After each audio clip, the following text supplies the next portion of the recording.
Hi everybody. In this topic we will be discussing adenomyosis. Okay, so adenomyosis, remember, is a very short topic, just a few slides. So I'll be telling you what's important and what you need to know. It can come as an image, it can come as a clinical based scenario. So we should know a bit more about this. Now, what is adenomyosis? So adenomyosis is basically endometrial implants in the myometrium. Okay, so when the endometrium, some areas of endometrium, some microscopic deposits go and get deposited in the myometrium, and they start growing under the influence of estrogen and progesterone, it is called as adenomyosis. If the same microscopic deposits go and deposit in the peritoneum or in the ovaries, it then forms what? It then forms endometriosis. Okay, but adenomyosis is when the endometrial implants go inside the myometrium, and what happens when they grow under the influence of hormones? The myometrium will become bulky, it will increase in size, and that is called typical of adenomyosis. Okay, so this is an image based question which has come in the past and can come again. Okay, so this is how an adenomyotic uterus will look like. Okay, and this is, it will be diffuse or uniform enlargement of the uterus, mainly the myometrium. Okay, rarely, however, there's something called an adenomyoma, like a leiomyoma, fibroid uterus. There could be localized area which is not well defined, like how a fibroid is very well defined. In adenomyoma, it's not well defined, but it is localized. Okay, so it could be generalized, and this is the more common type, but it could also be in one area only, that is localized. Now, the typical presentation that comes or your history would give would be a woman in the age group of between 30 to 45, and remember, she will be parous. She won't be nulliparous. Remember, endometriosis, fibroid uterus, these two are seen more commonly in women of less parity or nulliparous. Okay, whereas adenomyosis is seen in Paris women. Why? Because one etiology of this adenomyosis is that during delivery, some of these and the endometrium goes inside the myometrium and starts growing. So delivery is one etiology, or having children is one etiology. So these women will be Paris. The typical history would be a 40-year-old lady who has two children or three children, presents with menorrhagia or heavy menstrual bleeding and dysmenorrhea. So that's how the clinical picture or the clinical scenario will be. So remember, she will be Paris. It is not a disease of the nulliparous women, it is a disease of Paris women. Nulliparous women, what will you see? You will see fibroids, you will see endometriosis, but adenomyosis is seen in Paris women. That's very, very important to understand. The age group is usually perimenopausal, but it can, symptoms can start anywhere after the age of 35. They're usually seen around 40 to 45 years of age. Okay, it has also been associated with aromatase expression and high tissue estrogen levels. It has also been found to be associated with tamoxifen. What is tamoxifen? It is given for breast cancer patients. It is a selective estrogen receptor modulator, what is called a SERM. Okay, selective estrogen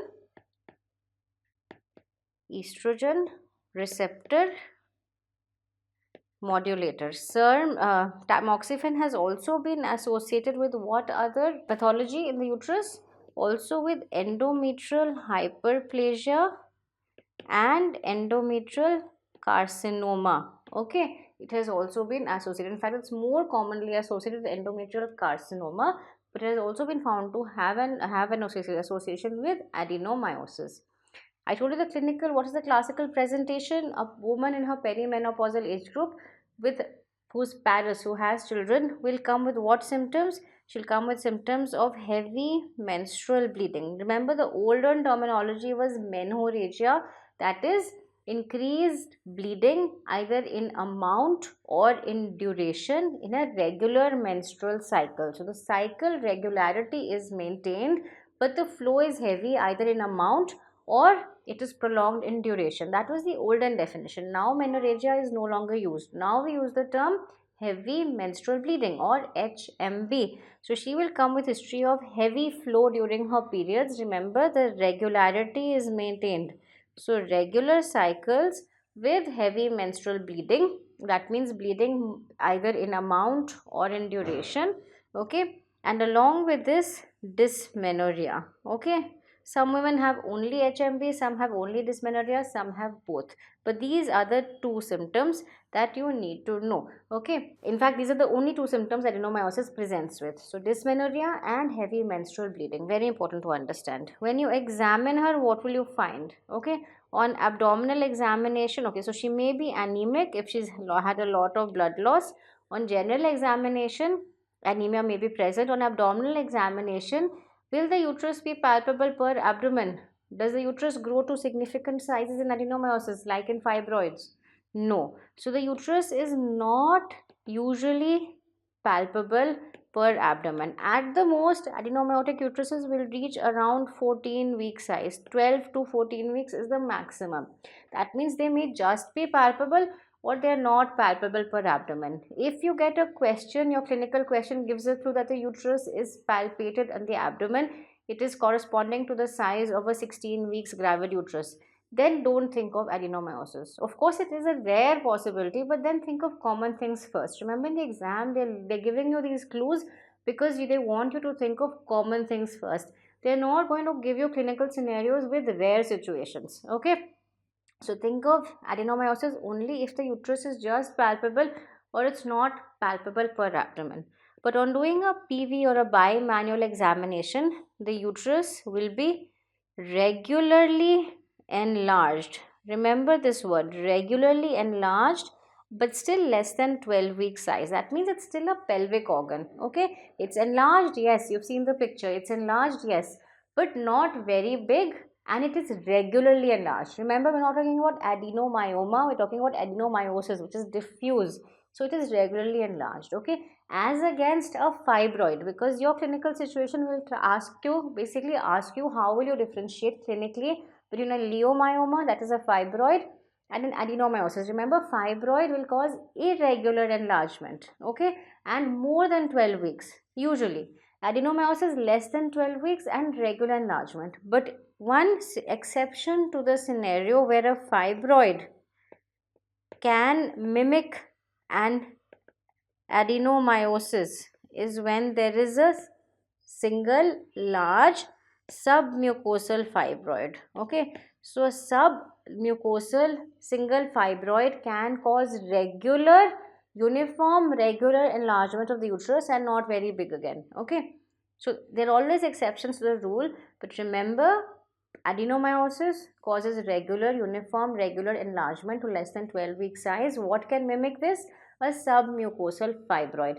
But the symptoms will be different. A submucosal fibroid may have menorrhagia and dysmenorrhea, but a submucosal fibroid also will have intermenstrual bleeding because the surface of the fibroid gets necrosed and sloughed. So if we've discussed this in fibroid, you can go back and listen to that lecture also. But this is just a differential diagnosis that you should know and how to clinically differentiate between the two. Okay. Now moving on. So you suspect diagnosis suspect on history, on examination adenomyosis. How will you confirm your diagnosis?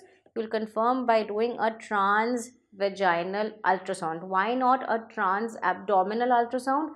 Because whenever the uterus is a pelvic organ less than 12 week size, then a TVS is better. Okay, once the uterus becomes an abdominal organ or it's palpable per abdomen, the same goes for pregnancy. Okay, if it's palpable, then abdominal scan is better. If it's still a pelvic organ, a TVS, the vaginal probe, is nearer to the uterus, so it gives a better view of the uterus. Okay, so a TVS is the investigation of choice for an adenomyotic uterus. Okay, so what are the findings we can find? Okay, this is the different findings that have been described for adenomyosis, and I'll show you some images after this. They could be globular enlargement. So the uterus is uniformly enlarged. You can see these arrows. The uterus is uniformly enlarged. This is one finding. Second, there could be asymmetrical thickening. One myometrium, that is either the, and more commonly the posterior myometrium, is thicker than the anterior myometrium. So this is the posterior myometrium. It is thicker, you can see, than the anterior myometrium.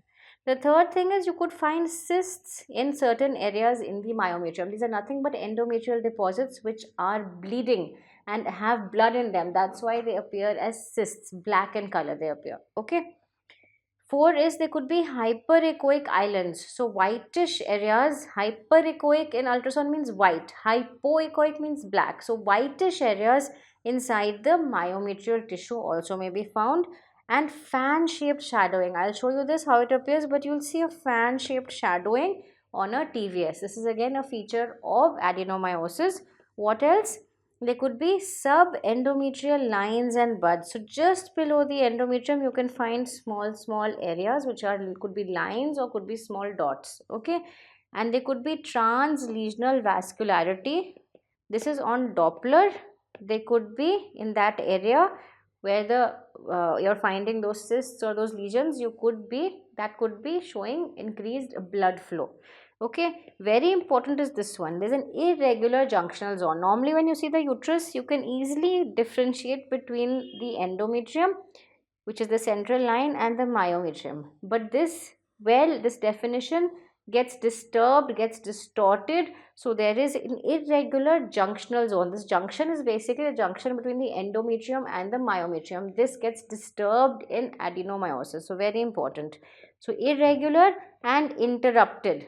It's irregular and it's broken in between. So there is no demarcation in some places between the endometrium and the myometrium. It all seems the same.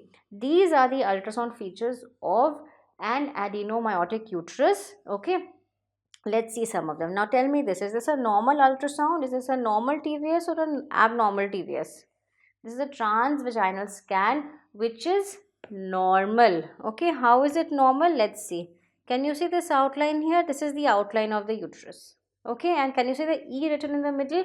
This is the endometrium. Can you see how you can see three lines? This is called a trilaminar endometrium, which is seen in the proliferative phase of the menstrual cycle. The first 14 days, this is how the endometrium will look like. After that, it becomes, you won't see these three lines, it will become homogeneous. You'll just see one single thickening. Okay, and this part is the myometrium. So myometrium anterior. Why anterior? Because this is the bladder. This black thing here is urine, and this is the bladder, and this is the posterior endometrium. Okay, posterior myometrium, anterior myometrium.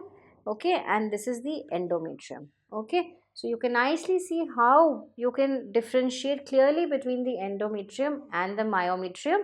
This is a trilaminar endometrium because she is in the proliferative phase.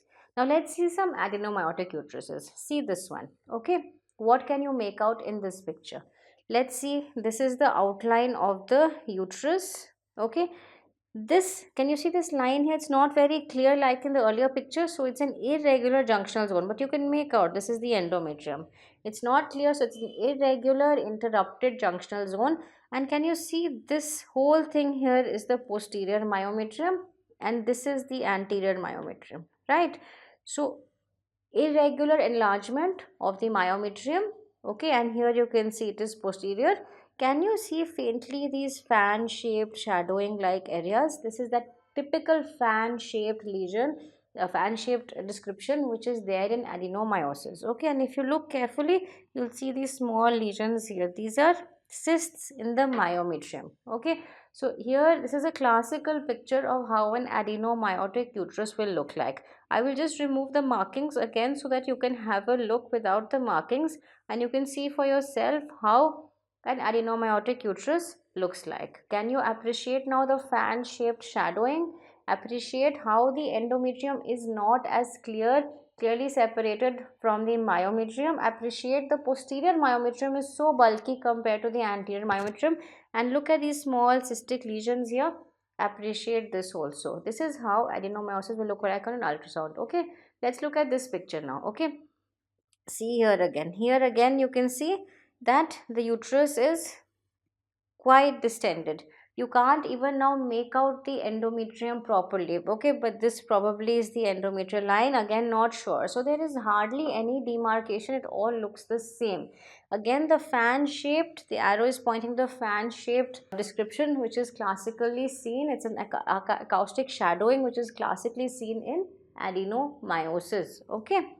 And this is another picture, this again you can see, this is the uterus, this is the endometrium, can you see this and this, okay, and it's not very clear, okay. So if you see it's still not very clear, you can see this here, this is a subendometrial cyst, again classically seen in adenomyosis. So you have it interrupted, you can see it's clear here then not clear here, okay, then clear here, then again here it's a little irregular. So it's an irregular interrupted junctional zone, there's a subendometrial cyst, and this is how adenomyosis looks like, okay. So this is another feature of ultrasound, non-ultrasound of adenomyosis, okay. Another investigation we can do is also an MRI. This also will help us with our diagnosis, but remember the investigation of choice is a transvaginal ultrasound, okay. Management could be medical, okay, could be surgical. Remember the treatment of the definitive treatment, if the question comes, what is the definitive treatment of adenomyosis, is a hysterectomy, removing the uterus, okay. But surgical managements, before directly going to a definitive management, we can always try medical management. We can treat her symptoms first, giving her NSAIDs. We can give her antifibrinolytics like tranexamic acid to reduce the bleeding. So NSAIDs for the pain, tranexamic acid for the bleeding. We can also give her combined oral contraceptive pills to reduce the bleeding and pain, okay. We have read about COCs, they reduce the bleeding and pain in the menstrual cycle. We can also give progesterone only pills or a progesterone intrauterine system, which is called the Mirena. This also causes endometrial atrophy and reduces her symptoms. And we can also give her GnRH agonist, okay. What does this do? This will cause, again, it will cause anovulation and reduce her symptoms. It will cause a state of amenorrhea, okay. So these are some of the medical options we have. We can give her symptomatic management, or we can give her hormonal medication, that is in the form of either estrogen plus progesterone or progesterone only, or a Mirena, which is a levonorgestrel intrauterine system, or GnRH agonists. But the definitive management is a hysterectomy. And the hysterectomy, what is the route? The preferred route nowadays is a laparoscopic hysterectomy, what is called as a total laparoscopic hysterectomy, or a TLH, okay. Because the uterus is not very big, most of the times nowadays in modern times, total laparoscopic hysterectomy is the treatment, definitive treatment of choice. There are also other ways of doing a hysterectomy. We can do a non-descent vaginal hysterectomy. We can also do an abdominal,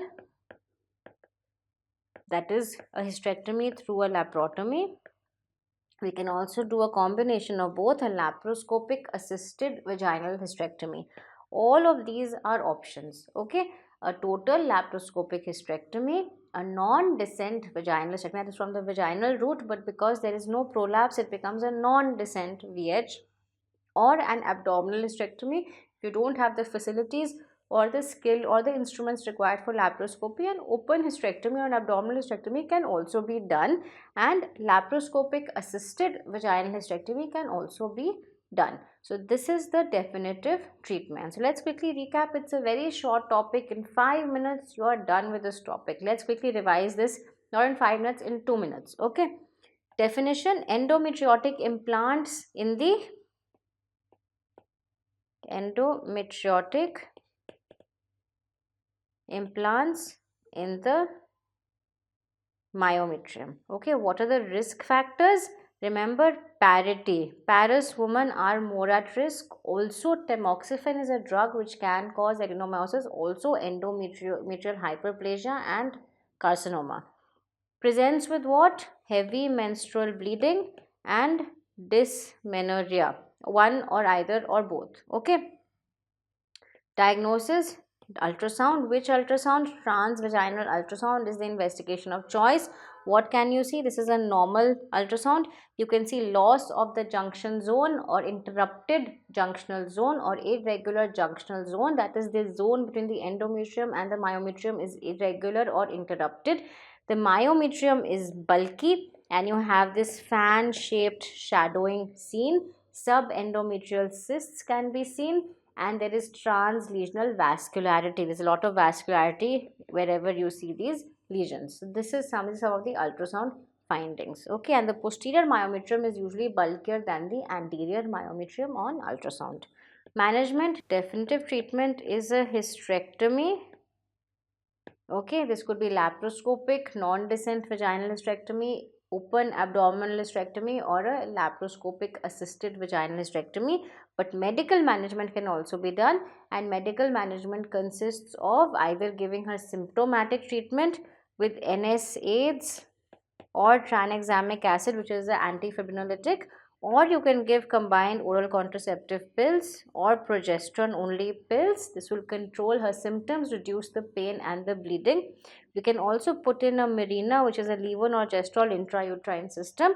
We can also give her GnRH agonist, will basically cause a prolonged state of anovulation and reduce her symptoms. So this is about adenomyosis. It's a very easy topic. Let's just do some MCQs.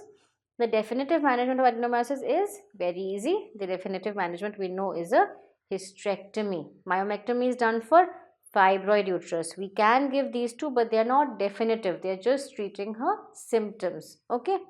A total laparoscopic hysterectomy, TLH, was done for a patient with abnormal uterine bleeding. This is the hysterectomy specimen. What is the cause of her abnormal uterine bleeding? So this is a cut section of the uterus showing the endometrium and the myometrium. Can you see the myometrium is bulky here, and this is globular enlargement. Okay, globular or diffuse enlargement of the uterus, and this is typically seen in adenomyosis. Okay, fibroids, you will see nice fibroids. You can go back and look at the images in our fibroids class. You'll know how fibroid uterus will look like. Endometrial hyperplasia is a histopathological diagnosis, remember, but the endometrium will be thickened when you see it, okay, which is very difficult to actually see. An endometrial cancer is also a histopathological diagnosis, but on ultrasound you'll find irregular endometrium. Okay, next question. A 45-year-old woman presents with menorrhagia. She is suspected to have adenomyosis. The investigation of choices, and we've discussed this, the investigation of choices, is it a TVS, is it a TAS, is it a MRI or a CT scan? Answer is a transvaginal scan, because the uterus is lesser than 12 weeks in most of the cases, so prefer a TVS. MRI can be done. A CT scan usually doesn't have much role in problems of the uterus. So for fibroids, for adenomyosis, for endometriosis, remember CT scan is not a good modality. MRI is a better modality. Okay, CT scan has very little role for us in gynecology. Remember this. Okay, MRI is always better. Okay, so that ends our discussion here. Remember, the major components of motivation are activation. So first you have to get motivated. Okay, but that motivation should not die off. You have to make it a habit. Be persistent and increase the intensity of your studying, of your hard work, and you will definitely see the end. Thank you very much.